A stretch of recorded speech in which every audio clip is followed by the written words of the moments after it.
after May the 4th be with you Metro Council Committee floor meeting. I'd like to call the meeting to order, please. I'd like a consideration for the minutes from last meeting. Is there a motion to approve or Move the motions be approved. Is there a second? Move the minutes be approved. Second for minute approval. All in favor? Aye. Any opposed? The minutes from March 3rd, 2025 are officially approved. I'd like to now open a public comment period. Is there anyone in the room or on the phone virtually who would like to comment? Seeing and hearing that there was no one, we're going to move on to our single item today for the agenda, which is final approval, consideration of the request by Vanderbilt University Medical Center for final approval of the issuance of those certain not to exceed $194 million in revenue bonds. Who'd like to speak to the group? Hi. Thank you, Morning. Ms. Sharp. Yes. My name is Dwight Seeley. With me today, I've got Erin Yancey, who leads our financial reporting team, and Michael Warden from Kaufman Hall, who serves as our financial advisor. So today, we're going to discuss the $194 million. $70 million is made up of aircraft, 9 helicopters, 1 fixed wing. $124 million is made up of existing tax-exempt debt. These buildings are on the campus of Vanderbilt today. So when we think about the Vanderbilt Life Flight Program, these fixed wing and the helicopters are based in 10 different locations around Middle Tennessee.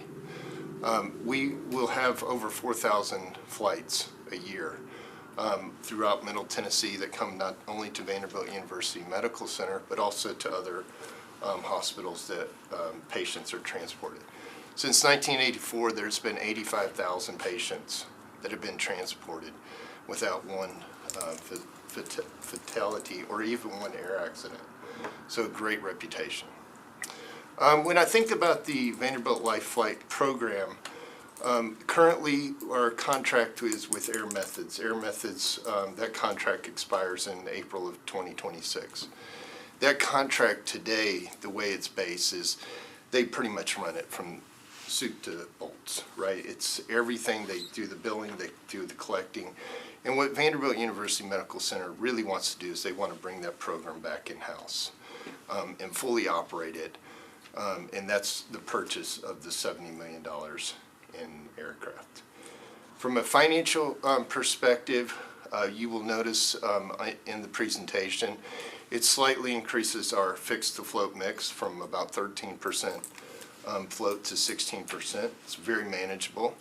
It decreases our ultimate cost of capital because this refinance debt, the $124 million that we're refinancing, will save us about $340,000 a year in interest and taxes, as well as extend out the amortization and the debt for about 3 years. So it lowers our cost of capital. In addition to lowering our cost of capital, you know, this also will slightly increase our tax-exempt financings. But we value the tax-exempt financing because that's certainly our least expensive cost to finance things. So with that, I will open it up for questions from the board. One question that I have is around the variable interest rate with the financing. What is the plan in the event that the interest rates increase over time? Do y'all? Yeah, so it's manageable, right? So what we'll based off, you know, we have a fixed to float mix, right? We want to stay somewhere kind of in the 80% fixed to float. So this still kind of stays within those barriers. When I think of floating rate debt, right, it's just like, you know, with us personally, right? Some floating rate debt's good because it allows us to kind of, you know, when rates go really low, we pick up that advantage. Sometimes rates go up. You know, it kind of is what it is, right? Mm-hmm. But we can still manage, even if rates were to extend, if rates were to go down, we can still manage that floating rate exposure. We've been much higher than even the 16%, so great question. So we typically, obviously, as a board, approve, well, we evaluate proposals involving the financing of actual like bricks and mortar projects. This one is a little bit different, at least since I've been here. Can you talk about, I guess, the decision to include helicopters as part of the proposal. Yeah, so in the tax exempt world, as I know it, right, we can finance aircraft as long as they're used specifically for medical purposes. And so with this one, again, we thought this would be a good opportunity to take advantage of the tax exemption that clearly says aircraft can be used for tax exempt purposes. Also, when I think about it, we could cash flow this if we needed to. We just thought that this would be a good opportunity because of the low rates. We think we can probably land this at less than 3.5%. With the SIFMA, and if you kind of see where SIFMA has traded since early 2000, we think we can kind of get this below 3.5%, which is way below if you think about where we would invest, right? And so as we continue to look at building our balance sheet at the since we were spun out from the university, this was an opportune time to kind of just take these assets and finance them. Okay. Cindy, what's sort of the threshold for equipment, the type of equipment we potentially could finance versus the type of equipment that we would not? Well, the statute, as you know, is very broad and includes equipment for the projects we finance. Typically, we don't see that because it is a shorter life for economic life purposes. And so the IRS has limitations how long you can finance on a tax-exempt basis on these shorter life assets. And so that's why we typically don't see it. So for example, some of the affordable housing properties we see, under our state statute, they could finance equipment, which includes furnishings, like the office, the furniture in the office, tables, things like that. Those have a very short life. So we don't typically see that because they want to get the longest term debt available. And so our bonds are typically allocated to structures because they have the longest life, and land, certainly. But that's why we don't normally see this. This is kind of an outlier because it's so specialized and they're expensive assets, and so it is a cost effective for a hospital to finance these through us. But normally most of the equipment is such a small portion of the financing, we don't usually see it. Does that answer your question? I have a couple questions just related to the helicopters in general. One, is the insurance cash flowed through a different source, or how will you cover insurance on the machines? Through operating cash. Through operating? That's And right. then what about maintenance? The maintenance will also be included in operating cash. It will come out of operating cash. So the way that this is going to be structured with the new company is it will be a fixed, it will be a fixed payment.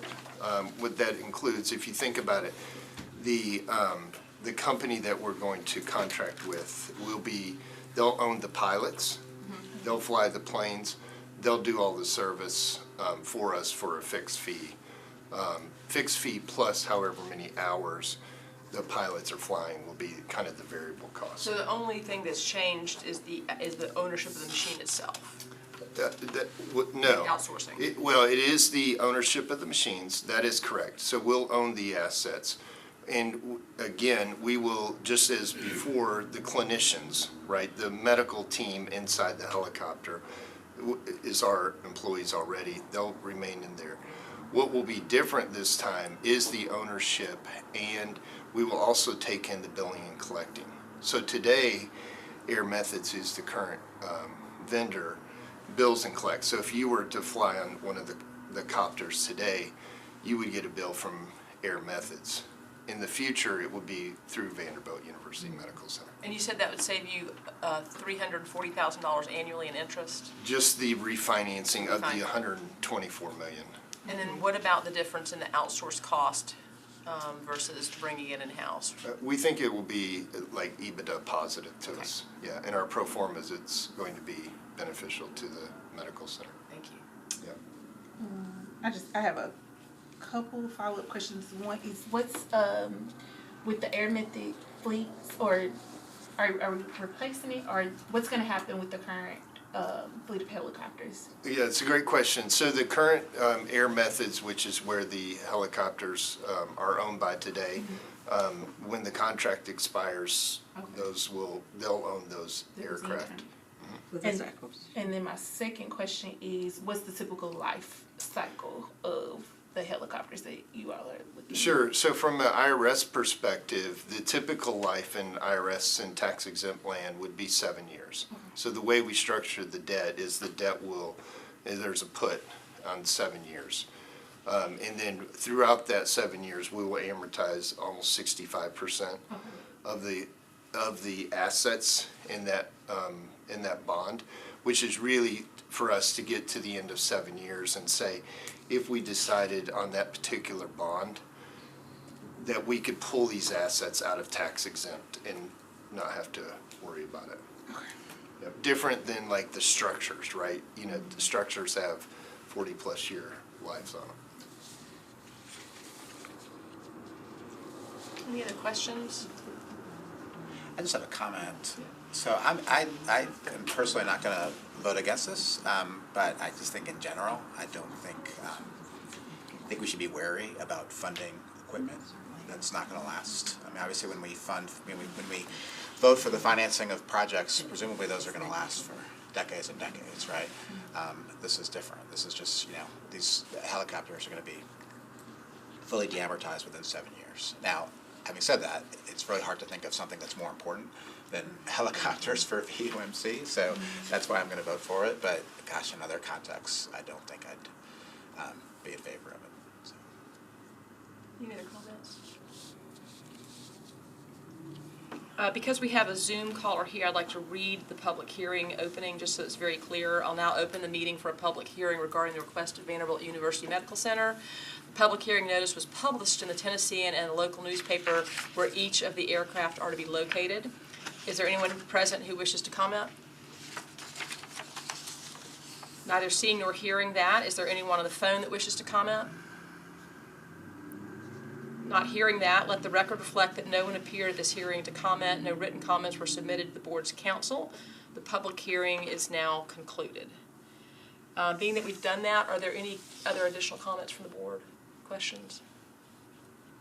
Is there a motion one way or another? Motion to approve.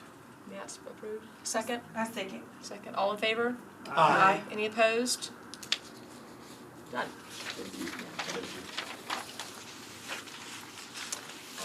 You don't have to stay. We also need to elect a vice chair, and I understand that Tyler has been voluntold. Tyler, would you consider being our vice chair? Yes. I would, yeah. Is there anybody else that would like to compete? You can have it if you'd like it. That's right. Okay, well, let's have a motion that Tyler be our vice chair. I move that Tyler be our vice chair. Second on that? Second. Several seconds. All in favor? Aye. Any opposed? All right, Tyler. You have to do wrist exercises for signature. Information item, report on debt obligation. Each meeting, we just present in the reports on any issues that have closed since the last meeting. There's only been one, and it's just an information item. So no actions required. Anything else for the good of the group? I don't have a gavel, but we can consider ourselves adjourned. I do have, well, I don't know if this is for during the meeting, I do have a request. Yes? still Since live. I'm new Yes. to the board, I would love to have a session, either in a regularly scheduled meeting or another time, that just walks through the process, sort of not specific to an issuer, but just in general, and I don't know how many there are. There may be 74 different kinds of things that we deal with, or maybe there's more like 2 or 3 types of things that we deal with. And so I'd love to have a session that just goes through, here's a LIHTC, 4% debt issuance. We're gonna see a bunch of those. Here's the process on that, and here's what our role is in that. And it's on. And what our role is not, presumably. I think that would be super helpful for me. And so I don't know if that's a kind of materials that you guys have already that you've done previously, or something that would take some time to prepare. Or if you need more guidance on what I'm talking about. I think it's very clear what you're asking. I think that's a great idea. It would be a good refresher for folks that have been on the board for a while and also for our newer members. And we'd be happy to do that. We can host it with food if that's helpful. We We suggested, can do a we lunch talked- and Yeah, we learn. talked a little bit about doing a lunch and learn, which is also a great way to just connect more than the 7 to 70 minutes we're in this room. And we don't have to have it be a public thing. Well, we wouldn't be conducting any business at all. Right. It would just be council advising and answering any questions. Great. Those of you that have been on the board for a while, you're more familiar with kind of the life cycle of what comes before us that's very cyclical. Certain seasons are busier than others, especially with affordable housing requests because they're on the state housing agency calendar. Vanderbilt is an outlier because they come when they need, you know. So there are a few others of that type. But I think that's a great suggestion. We'd be happy to do it at a meeting or host, and we could have food. I love it. I love it. Let's do that. Kind of an onboarding thing, but a refresher thing. A lunch and learn. I love That's a it. great idea. Terrific. Any just need to other schedule that. business or discussion topics? Do we need to decide, I guess publicly when we want to schedule that, or is that something that can happen? There's no We business. can do that out. So it's a, it can be offline. Well, we'll check everybody's calendars, and if anyone wants to discuss it offline, we can certainly, but we'll check calendars. See a good time to. I will officially adjourn the meeting then.